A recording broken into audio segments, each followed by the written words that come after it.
ഉമ്മ എന്നുള്ളത് നിസാരക്കാരിയല്ല. ഉമ്മ മരിക്കുമ്പോഴേ ഉമ്മയുടെ വില നമുക്ക് മനസ്സിലാവുകയുള്ളൂ. യാ അല്ലാഹ്,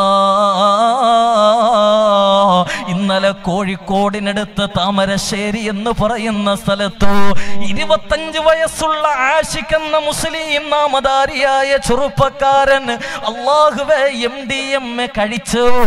MDMA ഉപയോഗിച്ച് വീട്ടിലോട്ട് കടന്നു വന്നു. കൊടുമ്പാളുകൊണ്ട് 52 വയസ്സുകാരി സുബൈദ എന്ന തന്റെ പ്രിയപ്പെട്ട മാതാവ് 20 ലക്ഷത്തോളം രൂപ ചെലവഴിച്ച് ട്യൂമറിന് ഓപ്പറേഷൻ ചെയ്തു. വീടിന്റെ അകത്ത് ബെഡ് റെസ്റ്റിലുണ്ടായിരുന്ന തന്റെ പ്രിയപ്പെട്ട മാതാവ്, ആ മാതാവിന്റെ കഴുത്ത് കണ്ടിച്ച 25 വയസ്സുകാരൻ ആഷിഖ് എന്ന മുസ്ലിം നാമധാരിയായ ചെറുപ്പക്കാരൻ 24 മണിക്കൂറിനകം അവനെ പോലീസ് അറസ്റ്റ് ചെയ്തു. ഇന്ന് വൈദ്യ പരിശോധനയ്ക്ക് വേണ്ടി കോഴിക്കോട് ആശുപത്രിയിലോട്ട് കൊണ്ടുവരുമ്പോ അവനെ വലയം ചെയ്ത മീഡിയകളുടെ മുന്നിൽ അവൻ പുച്ഛ മനോഭാവത്തോടെ നിൽക്കുന്നത് നമ്മൾ കണ്ടു. അവനോട് പോലീസ് എന്തിനാണ് നിന്റെ ഉമ്മാനെ നീ അറുംകൊല ചെയ്തതെന്ന് ചോദിക്കുമ്പോ പോലീസുകാരോട് കൂസലില്ലാതെ മദ്യത്തിനും മയക്കുമരുന്നിനും അടിമയായ ആ 25 വയസ്സുകാരൻ ചെറുപ്പക്കാരൻ പറഞ്ഞതെന്തെന്നറിയുമോ? എനിക്ക് ജന്മം തന്നതിന് പകരമാണ് ഞാൻ എൻ്റെ ഉമ്മാനെ കൊന്നുകളഞ്ഞത്. എനിക്ക് ജന്മം തന്നതിന് പകരമാണ് എൻ്റെ ഉമ്മാനെ ഞാൻ കൊന്നുകളഞ്ഞത്. 9.5 മാസക്കാലം കഷ്ടപ്പെട്ട് ഗർഭം ധരിച്ചു. 14 വാരിയല്ലുകൾ ഒരുമിച്ചൊടിയുന്ന വേദന സഹിച്ചു.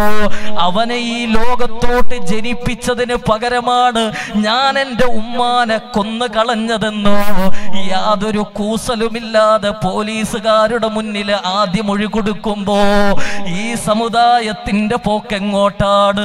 യുവതലമുറയുടെ സഞ്ചാരം എങ്ങോട്ടാണ്? എല്ലാവരെയും ഞാൻ അടച്ചാക്ഷേപിക്കുന്നതല്ല. ചെറുപ്പക്കാരാ, നിന്നെ വഴിപഴപ്പിക്കുന്നതിൽ സിനിമാ ലോകത്തിനൊരതുല്യമായ പങ്കുണ്ടോ? സിനിമാ ലോകത്തിന് അതുല്യമായ പങ്കുണ്ട്. ഒന്നല്ല 1000 വട്ടം എവിടെയും വെച്ച് ഉച്ചസ്ഥരം വിളിച്ച് പറയാൻ സാധിക്കും. അല്ലാഹുവേ, സമീപകാലത്ത് നടന്ന എത്രയോ കൊലപാതകങ്ങൾ, ആ കൊലപാതകങ്ങൾ നടത്തുവാൻ നിങ്ങൾക്ക് എവിടെ നിന്നാണ് ധൈര്യം കിട്ടിയതെന്നോ പോലീസുകാർ പ്രതികളോട് ചോദിക്കുമ്പോൾ അവര് പറഞ്ഞ മറുപടി ഇന്ന സിനിമ കണ്ടിട്ടാണെന്ന് മറുപടി കൊടുക്കുമ്പോ കള്ളും കഞ്ചാവും സർവ്വവ്യാപകമാകുന്നതിലോ, കൊലപാതകം സർവ്വവ്യാപകമാകുന്നതിലോ, കുടുംബത്തിലെ 4 പേര് ഒരൊറ്റ മഴവിന് കൊണ്ട് വെട്ടിത്തീർത്തത് കഴിഞ്ഞ ദിവസമല്ലേ? കുടുംബത്തിലെ 4 പേരെ അറുങ്കൊല ചെയ്തത് കഴിഞ്ഞ ദിവസമാണ്. സ്വന്തം മാതാവിനെ കഴുത്തറത്തു കൊന്നത് ഇന്നലെയാണ്. ഇതെതിൽ നിന്നാണ് പ്രചോദനമായത്? എന്തിൽ നിന്നാണ് ഈ കൊലപാതകൾക്ക് പ്രചോദനമുണ്ടായത്?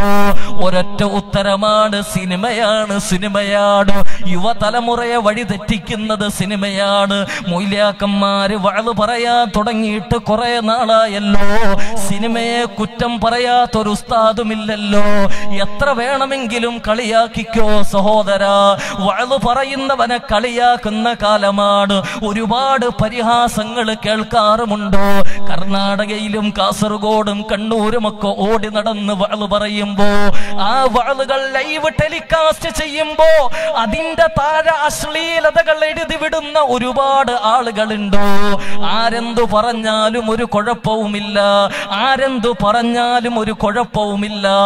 അല്ലാഹുവിന്റെ പരിശുദ്ധമായ ദീൻ തൊണ്ടക്കുഴിയിൽ റൂഹുള്ള കാലത്തോളം ഒരാളുടെയും മുഖം നോക്കാതെ അന്തസ്സോടെ പറയുക തന്നെ ചെയ്യും.